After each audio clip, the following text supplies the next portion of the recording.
The aroma of fresh coffee mingled with the faint scent of floor cleaner in the air as Claire Thompson stepped into the bustling corporate lobby of Albright Industries. Her arms were laden with a stack of resumes and a coffee she could barely afford. Her lips pursed as she rehearsed her pitch for the receptionist. If she could just land an interview today, she thought, maybe things would finally turn around. But before she could reach the sleek marble desk, a commotion stopped her in her tracks. "I told you to mop this area an hour ago," a shrill voice barked. Claire turned to see an older woman in a janitor's uniform, her trembling hands clutching a mop, her face etched with lines of exhaustion. The manager, a sharply dressed woman with a cold glare, gestured dramatically toward the floor. "This is unacceptable. How dare you—" "Excuse me!" Claire's voice rang out before she realized what she was doing. All heads turned toward her, and her heart thudded in her chest. She stepped forward, her gaze locking on the manager. "There's no need to humiliate her. She's just doing her job." The manager's eyes narrowed. "And who exactly are you to tell me how to run my staff?" Claire faltered but then straightened her shoulders. "I'm someone who knows that basic human decency isn't optional." She's clearly working hard. Maybe you should direct that energy toward helping instead of berating her. The janitor's watery eyes met Claire's, her gratitude shining through the humiliation. The manager scoffed, muttered something under her breath, and stormed off, her heels clicking angrily against the tiles. "Thank you," the older woman whispered as she leaned on her mop. Claire smiled. "You don't deserve to be treated like that." The rest of the day was a blur of rejections and polite dismissals as Claire made her way through the city, but her mind kept drifting back to the janitor. Something about the woman's quiet dignity struck a chord in her. Later that evening, as Claire was leaving the building, she saw the janitor again. This time she was sitting on a bench outside, the evening light casting a golden glow on her worn features. Claire hesitated before walking over. "Hi," she said softly. "I hope I didn't get you in trouble earlier." The woman looked up, surprised, then smiled. "Not at all. In fact, you reminded me there are still kind people in this world. I'm Eleanor, by the way." "Claire," she replied, sitting beside her. Eleanor pulled a small tin from her pocket and offered Claire a peppermint. "You looking for work?" Claire laughed nervously. "Is it that obvious?" Eleanor's gaze was warm, almost maternal. "Just a hunch. Tell me what you're good at." They talked until the streetlights flickered on, Claire pouring out her dreams of working in marketing and her struggles to get a foot in the door. Eleanor listened intently, nodding at all the right moments. When they parted ways, Claire felt lighter, as if she'd made a friend. The next morning, Claire received a call from an unknown number. "Hello, this is Margaret from Albright Industries," the voice said crisply.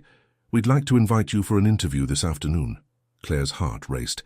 I didn't apply for a position there. "Are you sure?" "We're sure," Margaret interrupted. "A recommendation was made on your behalf." Claire barely had time to process the whirlwind of events before she found herself sitting across from a panel of executives in a glass-walled conference room. Her nerves were frayed, but she managed to answer their questions with confidence. At the end of the interview, one of the executives smiled. "You've made quite an impression, Miss Thompson. Welcome to the team." When Claire left the building that day, clutching her offer letter, Eleanor was waiting by the bench again. This time she was smiling broadly. "You didn't," Claire said, her eyes widening. "I may have mentioned your name to someone," Eleanor said with a wink. "My son runs the company. He trusts my judgment." Claire's jaw dropped. "Your son?" Eleanor chuckled. "Graham Albright. I don't advertise it much, but yes. And I think he'll be very interested in meeting the woman who stood up for me." Claire's world tilted. She could only nod, her cheeks flaming as Eleanor's words sank in. Unbeknownst to her, Graham Albright had been watching the entire exchange from his corner office. His curiosity piqued. Claire adjusted the collar of her second-hand blazer as she stepped out of the elevator on her first day at Albright Industries. The sprawling office floor was a hive of activity. Keyboards clattered, phones rang incessantly, and conversations buzzed in every corner. It was a world apart from anything she had experienced before, and the magnitude of it all threatened to overwhelm her.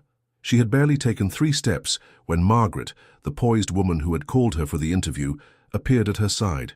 "Miss Thompson," she said briskly, her sharp heels clicking on the polished floor. "Welcome.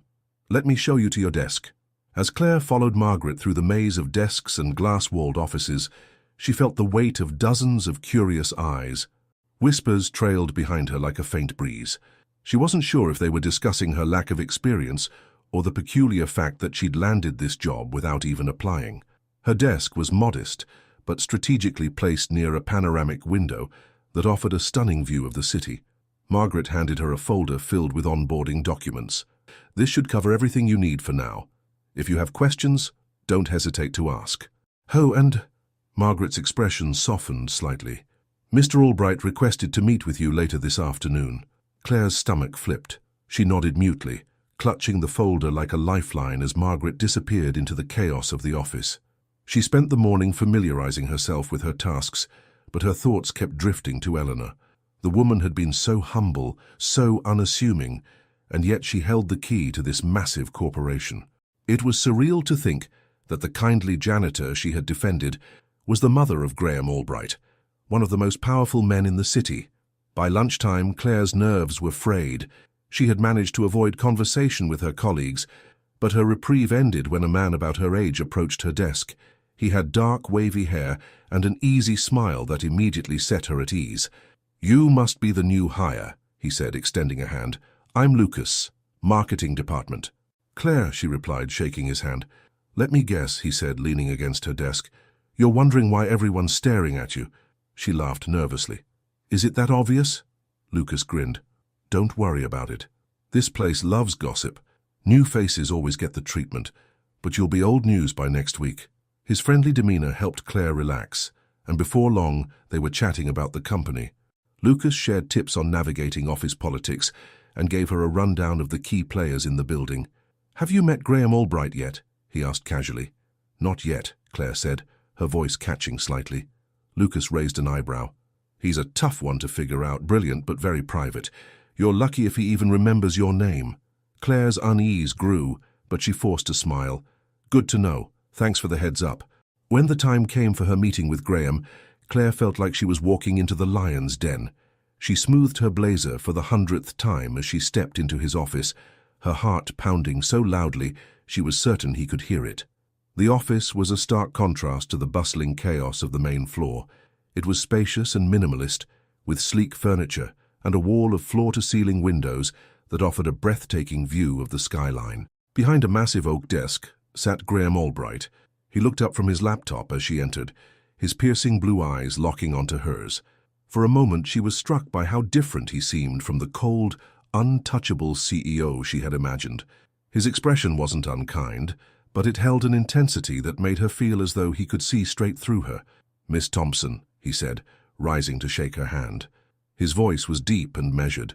"Thank you for coming." "Thank you for the opportunity, Mr. Albright," she said, her voice trembling slightly. He gestured for her to sit and leaned back in his chair, studying her. "My mother speaks highly of you." Claire felt her cheeks heat. "She's a wonderful woman. I just did what anyone would have done." "Not everyone," Graham said, his gaze unwavering.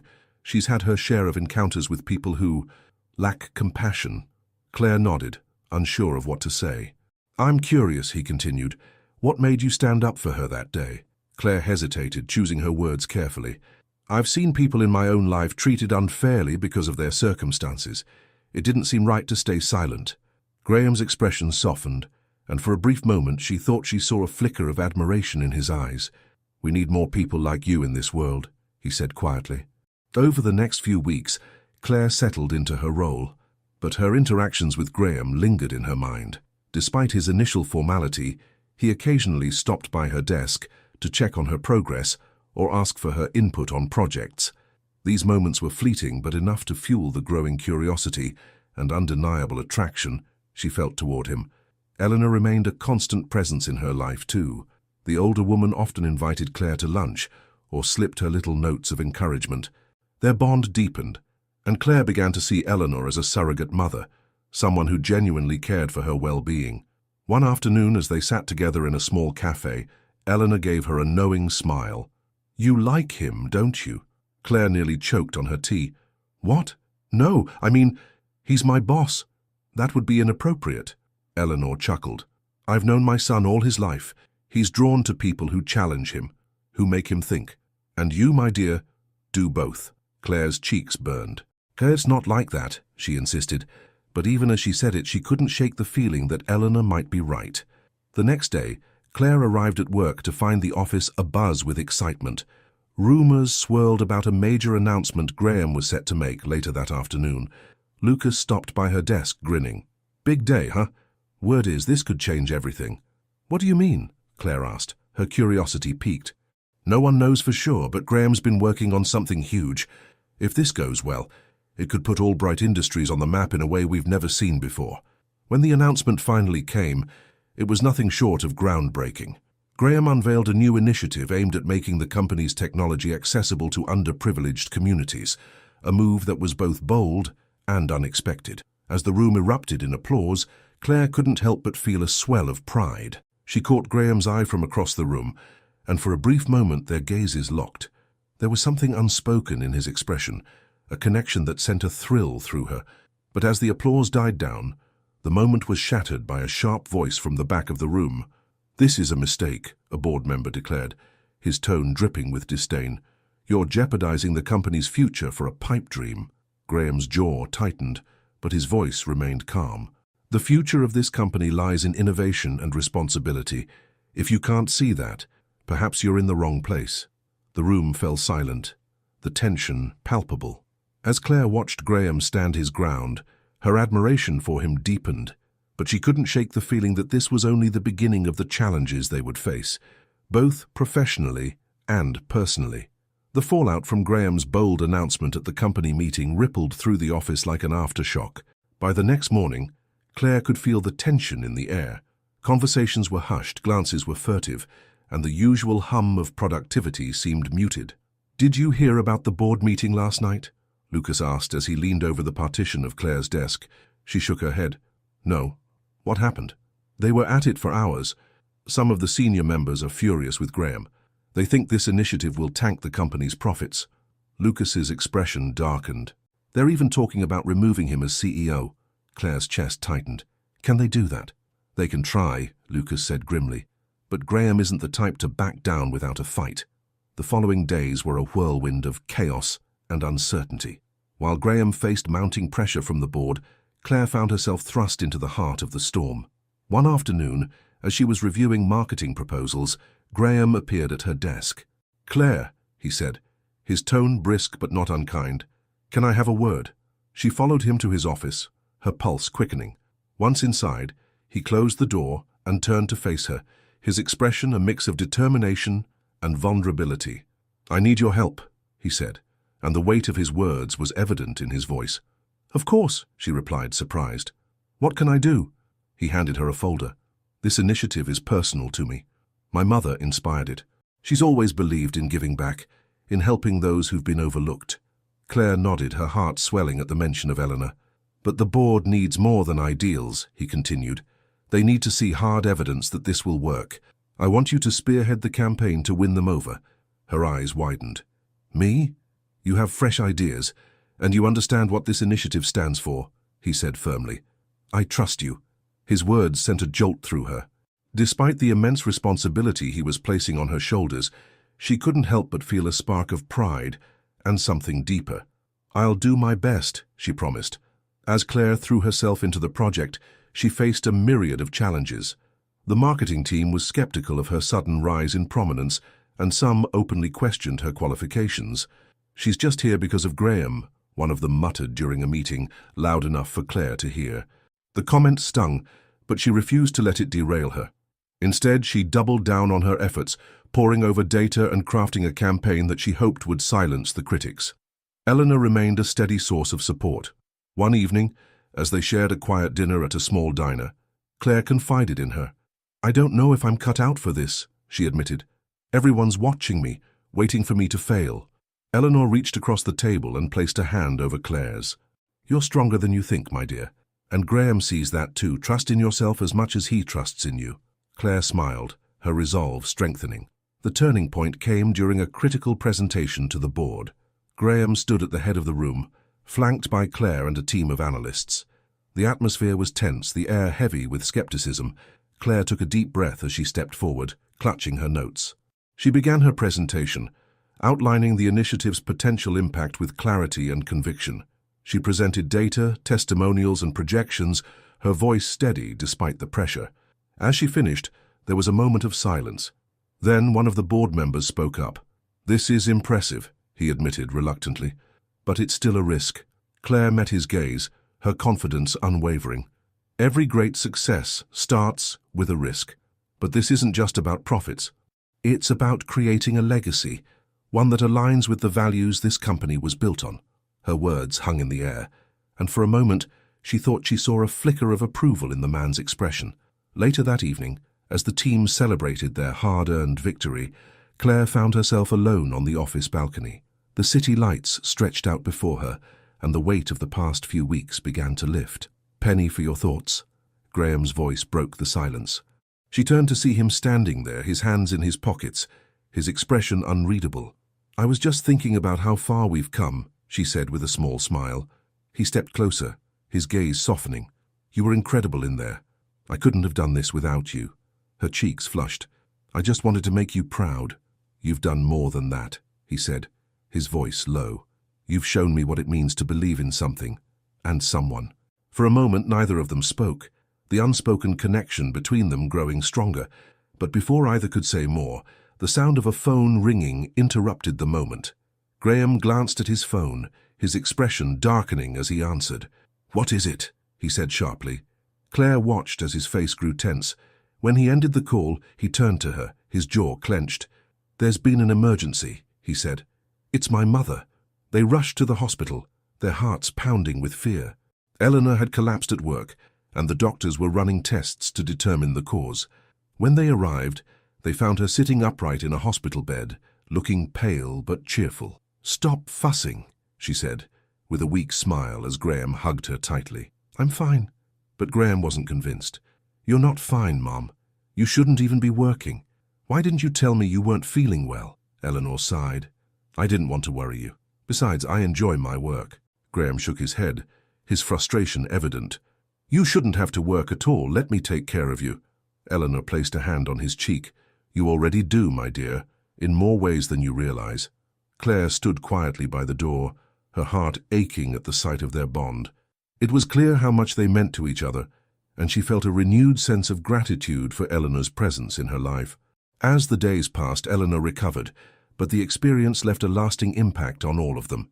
Graham became even more determined to see the initiative succeed, channeling his energy into the project with newfound purpose. Meanwhile, Claire found herself growing closer to him. They spent long hours working together, their professional collaboration often blurring into moments of personal connection. One evening, as they reviewed campaign strategies in his office, Graham leaned back in his chair and regarded her thoughtfully. "Claire," he said, his tone uncharacteristically hesitant, "have you ever thought about what you want out of life?" The question caught her off guard.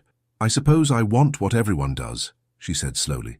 "Happiness, purpose, love, though the last one's a bit trickier."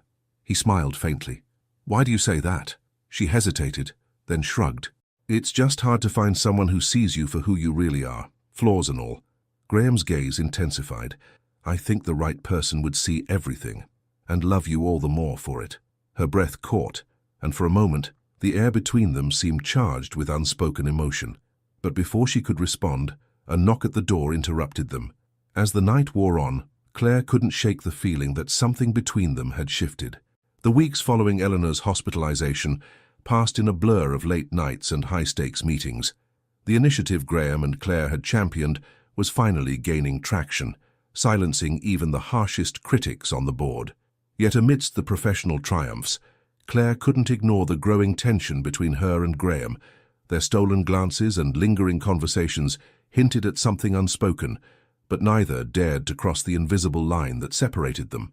One evening, Claire was working late in the conference room, the dim glow of the city skyline spilling through the windows. She was lost in her notes when the door opened, and Graham stepped inside, his expression unreadable. "Long night?" he asked, his voice soft. Claire looked up, startled. "Oh, just trying to finalize some numbers for tomorrow's pitch." He crossed the room and sat across from her, his presence filling the space. "You've been doing incredible work, Claire." "I hope you know that," she smiled, a flicker of warmth blooming in her chest. "Thank you. That means a lot." For a moment, silence settled between them. Then Graham leaned forward, his hands clasped on the table. "There's something I need to say," he began, his tone hesitant. Before he could continue, his phone buzzed on the table. He glanced at the screen, his jaw tightening. "It's the board," he said, standing abruptly. "I have to take this." Claire nodded, trying to hide her disappointment as he left the room. The following morning, Claire arrived at work to find the office buzzing with anticipation. The final vote on the initiative was scheduled for later that day, and the stakes couldn't have been higher. Eleanor had insisted on attending despite Graham's protests. "This is too important," she had said firmly. "I need to be there." As the meeting began, Claire sat beside Eleanor in the packed boardroom, her heart pounding. Graham stood at the head of the table, his commanding presence silencing the room. "Ladies and gentlemen," he began, his voice steady, "what we decide today will define the future of this company. This initiative is more than a business strategy. It's a commitment to making a difference." He spoke with passion and conviction, outlining the plan's potential impact with the same intensity that had inspired Claire from the beginning. When he finished, the room erupted into debate. Some board members praised his vision, while others voiced concerns about the risks involved. Claire listened intently, her gaze darting between Graham and the skeptical faces around the table. Finally, the chairman called for a vote. The tension in the room was palpable as each member cast their decision. When the final tally was announced, Claire felt a surge of relief. The initiative had passed. As the room emptied, Graham turned to Claire, his expression a mix of exhaustion and triumph. "We did it," he said, his voice laced with disbelief. "You did it," she replied, beaming. Before he could respond, Eleanor stepped forward, her eyes shining with pride. "You both did," she said warmly. The three of them shared a quiet moment of celebration before Eleanor excused herself, leaving Claire and Graham alone. "I couldn't have done this without you," Graham said, his gaze locking onto hers. Claire's heart raced. "You would have found a way," she said softly. "You always do." He took a step closer, the intensity in his eyes making her breath catch. "Claire, A loud cheer erupted from the hallway as employees celebrated the news, breaking the spell between them. Graham stepped back, running a hand through his hair. "We should join them," he said, his voice tinged with regret. Claire nodded, but as they left the room, she couldn't shake the feeling that something important had been left unsaid. That evening, Eleanor invited Claire to dinner at her modest apartment. The invitation was casual, but Claire sensed there was more to it. As they sipped tea after the meal, Eleanor leaned forward, her expression serious. "You know, my son isn't as strong as he seems," she said quietly. Claire frowned. "What do you mean?" Eleanor sighed. "He spent his life carrying the weight of this company, trying to prove himself to everyone, but he's never let himself be vulnerable, until now." Claire's heart ached at the thought of Graham, so confident and composed, hiding his struggles beneath the surface. "I think you're the first person who's truly seen him," Eleanor continued, her gaze piercing. "And I think he's falling for you, whether he realizes it or not." Claire's breath hitched. "Eleanor, You don't have to say anything," Eleanor interrupted gently. "Just promise me you'll be honest with yourself. And with him." The following day, Graham called Claire into his office. She braced herself for another project discussion, but his serious expression told her this was different. "Claire," he began, his voice uncharacteristically hesitant, "I've been avoiding this conversation, but I can't anymore." She held her breath, her pulse racing as he continued. "These past few months you've changed the way I see the world, and myself. You've challenged me, supported me, and made me believe in things I never thought possible." He paused, searching her eyes. "I don't want to lose you, Claire, not as a colleague and not as more." The words hung in the air and Claire felt a rush of emotions. Relief, joy, and an overwhelming sense of certainty. "I feel the same way," she said softly, her voice trembling. "But I was scared. I didn't want to ruin what we have." He stepped closer, his hand brushing hers. "I think we've both spent enough time being scared." Before she could respond, he leaned in, his lips capturing hers in a kiss that was tender, yet filled with the promise of something deeper. Their relationship blossomed in the weeks that followed, though they kept it private, mindful of the scrutiny they would face. Eleanor, of course, was their biggest supporter, her knowing smiles and sly comments a constant source of amusement. One afternoon, Graham surprised Claire by taking her to a quiet park on the outskirts of the city. As they strolled along the winding paths, he seemed unusually nervous. "Is everything okay?" she asked, her brow furrowed. He stopped beneath a sprawling oak tree, turning to face her. "There's something I need to ask you." Before she could respond, he dropped to one knee, pulling a small velvet box from his pocket. "Claire, you've changed my life in ways I never thought possible. You've shown me what it means to love and be loved. I can't imagine my life without you. Will you marry me?" Tears filled her eyes as she nodded, her voice breaking. "Yes, of course, yes." He slipped the ring onto her finger, and as they kissed, the world seemed to fade away, leaving only the two of them and the promise of a future built on love, trust, and shared dreams. Their wedding was a simple yet beautiful affair, held in the garden of Eleanor's favorite park. Surrounded by friends and family, they exchanged spoke of their journey, the love that had brought them together. As they danced beneath the stars, Claire felt a profound sense of gratitude, not just for Graham, but for the chance encounter that had changed